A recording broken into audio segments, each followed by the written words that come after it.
As the old morning bugle call of the covered wagon trains dies away among the echoes, another true story of Death Valley days is brought to you by the Pacific Coast Borax Company, who give you the miracle of borax in 3 convenient forms.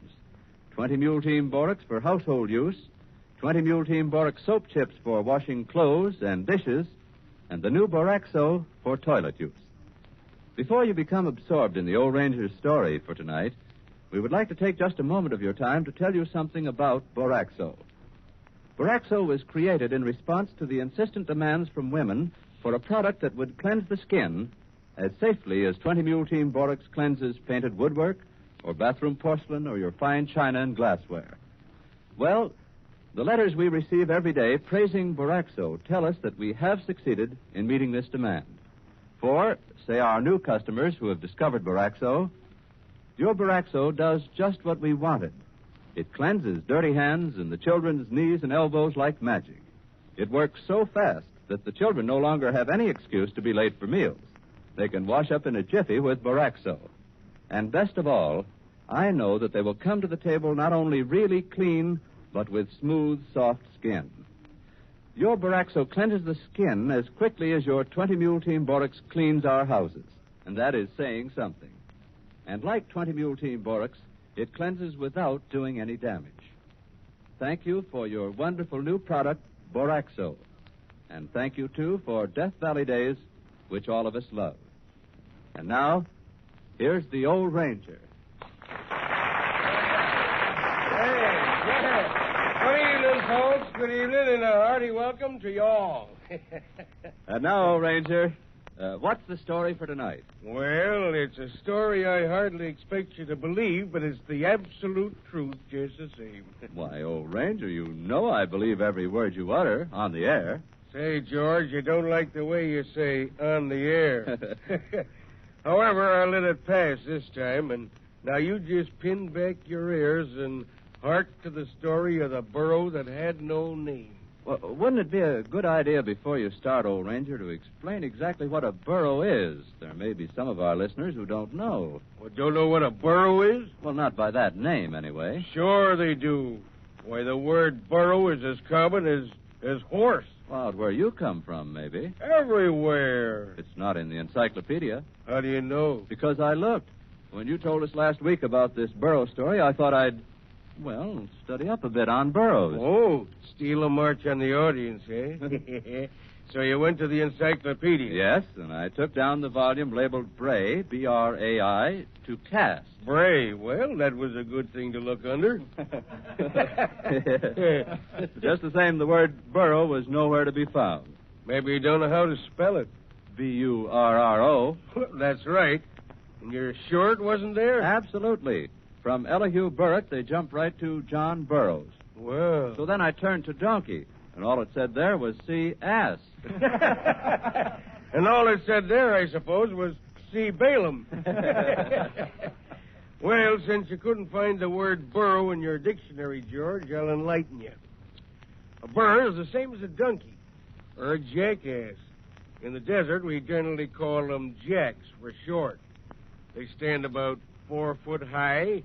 Their coats is furry. Their ears is long. Their tails is sort of like a piece of rope frayed at the end. Their hoofs is small and sharp, but their teeth is big and sharp. And their voices is something fearful.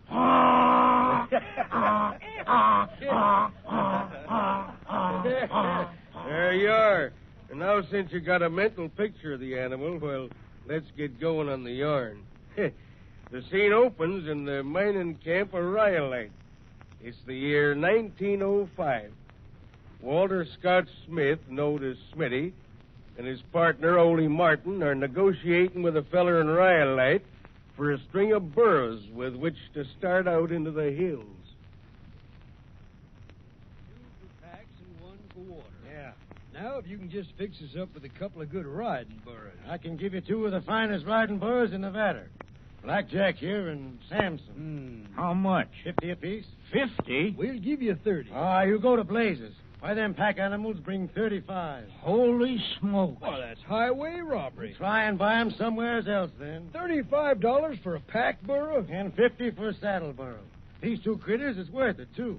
Why, I've rode 'em both myself, and I know.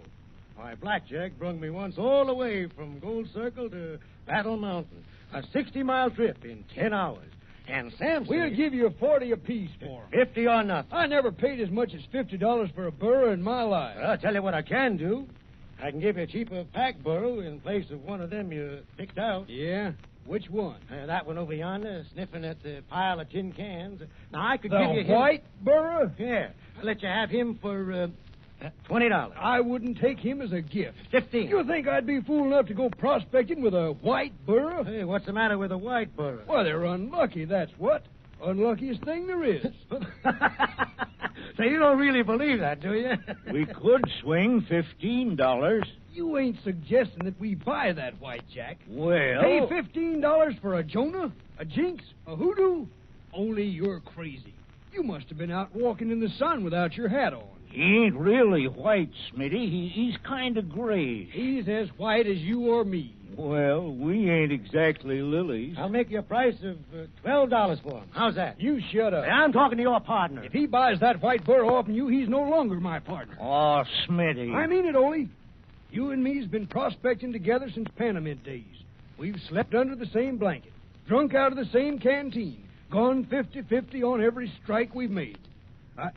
I think a heap of you. But if you pay as much as 2 bits for that ill wind yonder, our trails is going to part. So help me. I guess we'll just take 4 burros, mister. It was on the second night out. Ole and Smitty were finished with their supper, and Ole went over to feed the leavings to the burros. All right, I'm coming. One at a time now. What? Why, hello. What's the matter? Am I counting noses right? 1, 2, 3. One of our Jacks missing? No, seems we've acquired an extra one. Got 5 now, huh? Yeah.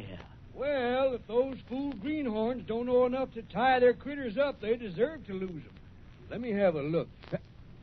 So, Huh? it's the white burro. Well, it's a white burro. It's the same white burro that sharper in Rhyolite tried to palm off on us.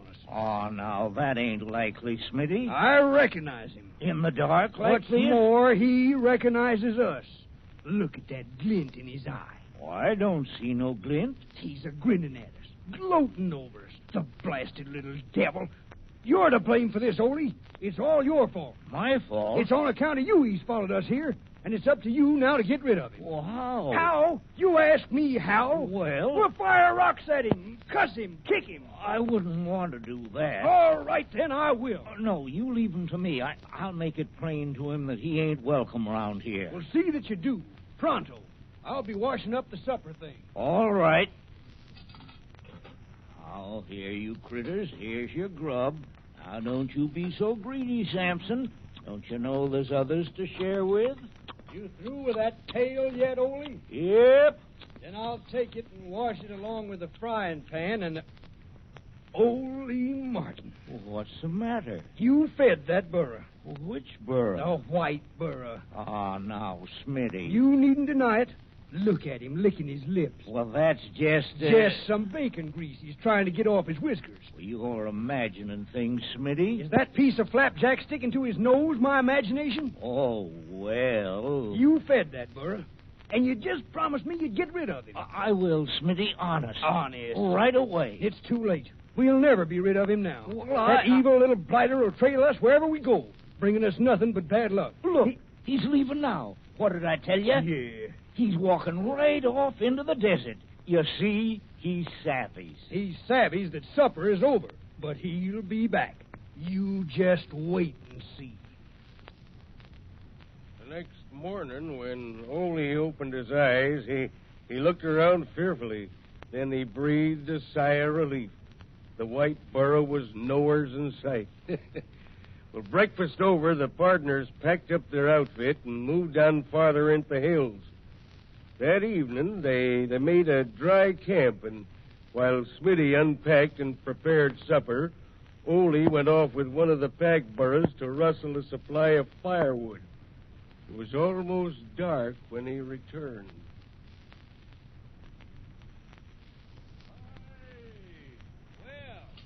I begun to think you was lost or had struck gold, maybe. No, just that wood was scarce. This critter wanted to lay down all the time. Hey, what smells so good? I got a treat for us tonight. What is it? Fresh bread. No. Uh-huh. Why, you old son of a gun. 2 loaves. Where are they? In the Dutch oven, keeping warm. Fresh bread. Yes, sir. Hey, when it's my turn to do the cooking, I produce real grub. Well, if you're casting aspersions on my meals, hey, what else we gonna have? Mulligan, coffee, Dawson plums. With a loaf of bread apiece? Why, that ought to do it. Hey, we're saving one of them loaves for tomorrow. Ah, don't be stingy. You call a half a loaf of bread stingy? Say, them big loaves. Well, I could eat a whole batch without any help. I'm hungry as a wolf. Well, everything's ready as soon as you are. Well, then, let's eat. All right, I'll be dishing up the mulligan. And I'll get the bread out of the oven. That oven was a good buy, Ole. Yeah? Wait till you see the crust of that bread.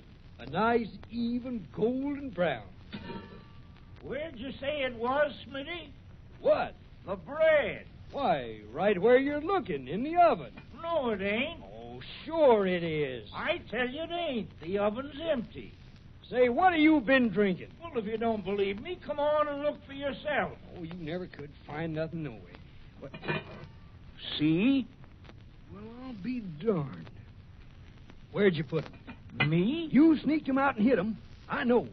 I did nothing of the kind. Come on, tell me. Why, I ain't so much as laid eyes on them loaves of bread, Smitty, I swear it. Well, somebody's took 'em. They was in this oven here not 5 minutes ago. You sure? Of course I'm sure. I come over and took a look at 'em to see if they was done, just before you come in. You don't suppose one of the burros could have stole them, do you, while your back was turned? Oh, how could a burro lift up the lid of a Dutch oven and carry off 2 loaves of bread?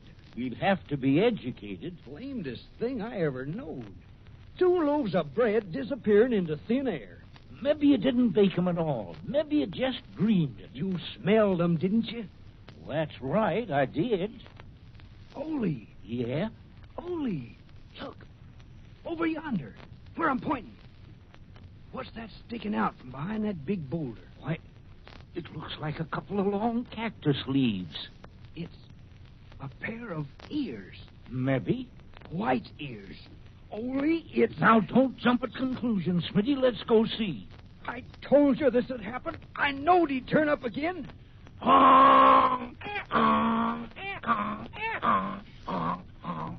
There, and you see, I was right. Sure enough, it's old Whitey. Don't! What's the matter? Don't you dare give him a name. Why not? Don't you know that once you name an animal, he's yours? Who says so? Why, it stands to reason. You mean? So long as he's got no name, he's a stray, a stranger, a rank outsider. But just you give him a name, any kind of a name, and he belongs to you. I see. What are you laughing at? For a stranger, this fella has certainly made himself right at home. Look. My bread. What's left of it. My beautiful, fresh, hot, crusty bread. Oh, you varmint, you. You thieving little son of a rustler. You ferocious fuzztail. Careful, Smitty. Don't call him names. Calling him names ain't the same as giving him names.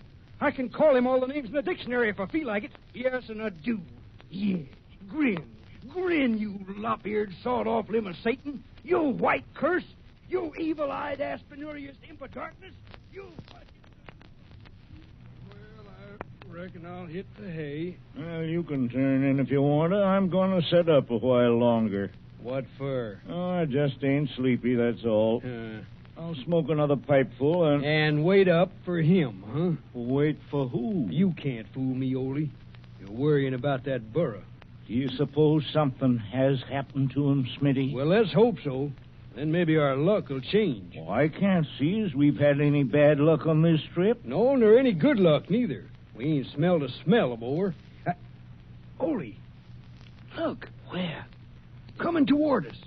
Out of the night. What? It's him. The prodigal? Hush, hush, will you? If he hears you... Well, that ain't him. Why, if it was him, he'd be braying by now. That burro ain't making a sound. It's his ghost, then. Come to haunt us. It's the spitting image. You're right, Smitty, it is. His ghost? No, him, himself. What's he... What's he walking so queer for? Why, he's sick or hurt or something. What is it, old boy? What's happened? Come over here by the fire where I can see you. His eyes is closed tight. And his head's all swelled up. Say, what in tarnation? Looks queer around the jaw, too. Open your mouth, fella, and let's have a look. Open your mouth. Won't, huh? He can't.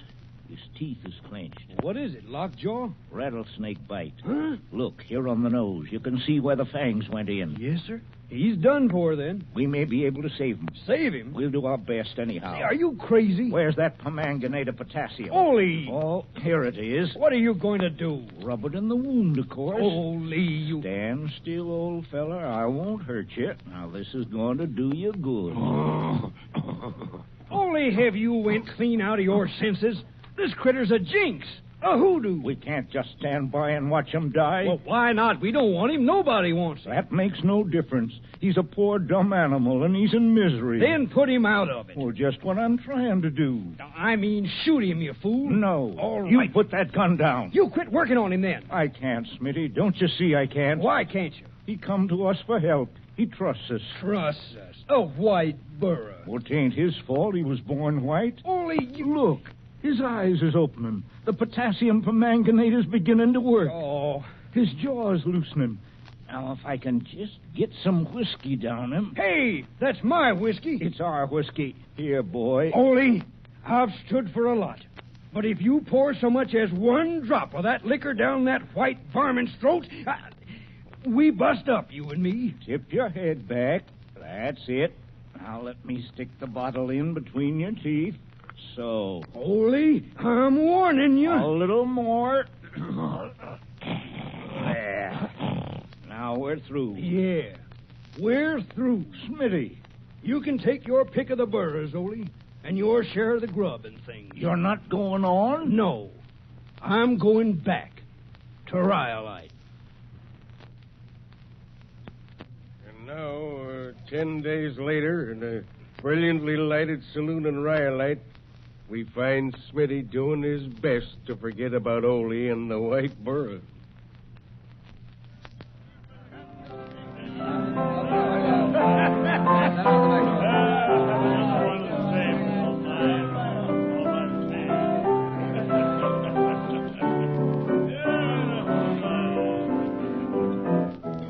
He's in his second childhood. That's all you can say for him. Yeah, have another. I don't mind if I do.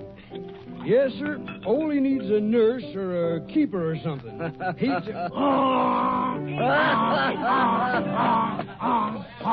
the matter? Oh, can you beat that? A burra walking straight in through the swinging doors. He's looking for a drink. See, he's heading straight for the bar.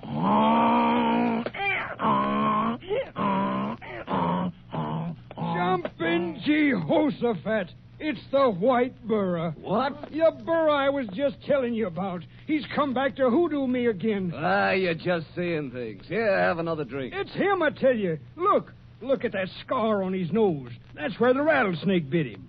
Must mean Ole's back then. Funny he'd come back so soon. Said he was going to stay out another 30 days. Say, maybe located something. Not with that White Burra along.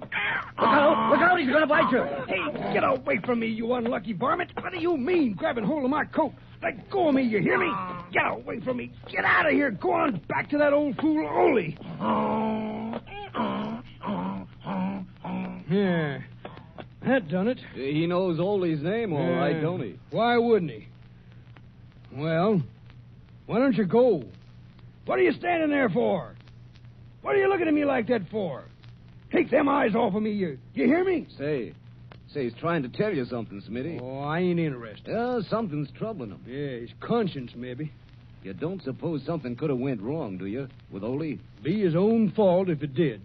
I just wondered. Well, what could have happened to him? Oh, nothing most likely. Ole's a old desert rat. He knows all the water holes in Nevada. Got plenty of grub. Well, that being the case, how about another drink? No, I've had enough, thanks. This one's on the house. I can't stop now. All right, you. Where is he? Is he here in Rhyolite? No? Then show me where. Hey, Smitty, where you going? Wherever this critter takes me. You mean... I'm going to look up Ole. Well, it was just about sundown of the third day out that they found him, laying unconscious at the bottom of a narrow canyon. Ole. Thank the Lord he's still alive. Ole. Huh? It's me, Smitty. Smitty. I come as fast as I could, Ole. He brung you here, did he? Straight as a die. Good boy. He turned up in Rhyolite. Just like I told him to. I knowed right off that something was wrong. What happened, Ole? Where you hurt? My leg. Broke? Yeah. Yeah, I can see. I was following some float up the mountain. It was getting dark. Like a fool, I didn't want to stop, and somehow or other I lost my footing and fell. Clear down here? Yeah. Oh. It's a wonder you wasn't killed outright. Shows how tough I am. Gosh. I knowed I could never make it back to town, even if I had a burro to ride. What happened to your burros? They went off. I don't know where. All but this fellow. He stuck by me until I sent him away to get help. I figured I had enough water to last me till you could get here, if you'd come. Why, Ole, of course I'd come. I didn't know. I was sort of afraid. You think I'd let you die out here alone? Alone with my samples. Huh? They're around here somewheres. Samples? Of ore. I run across something mighty good, Smitty. Here's one of them. Take a good look at it. Let me see. High grade. I'll say. Real picture rock. I'll bet she says a trip to Europe per ton. If we wanted to go to Europe, which we don't. We? You and me. Oh, but Ole, We're still partners, ain't we, Smitty? Ole, I don't deserve it after the way I treated you. Heck, you just saved my life, didn't you? It wasn't me. It was the white burro. A white burro. Ole, Yeah? have you named him yet? No. Then let's give him a name now. Smitty. After all, he's earned it. You know what it'll mean, don't you? That he'll be ours for the rest of his life. Yes. All right. I'm willing. You have been listening to another true story of Death Valley days, brought to you by the Pacific Coast Borax Company, producers of 20 Mule Team Borax for household use, 20 Mule Team Borax soap chips in the big blue and yellow Sunshine box for washing clothes and dishes, and the new Boraxo for toilet use. Your grocer can supply you with all of these products. All of them are inexpensive. All of them bring the miracle of borax into your home in convenient form. For example, 20 Mule Team Borax, in its neat red and white and black package, is the perfect cleanser for ice boxes. Why? Because 20 Mule Team Borax is a gleaming white powder that is clean as desert sunshine itself and absolutely odorless. Just what you want to cleanse food containers. Take a pan or bucket of warm water and dump some 20 Mule Team Borax in it. Wring out a clean cloth or sponge in it and wipe the entire inside of the icebox. Take the cube trays out and wash them separately, again in warm water in which 20 Mule Team Borax has been dissolved. When you are through, you will have the satisfaction of knowing that your icebox, where most of the family food is kept in summer, is absolutely sweet and clean, with no odor left from the cleansing to spoil the flavor of the food.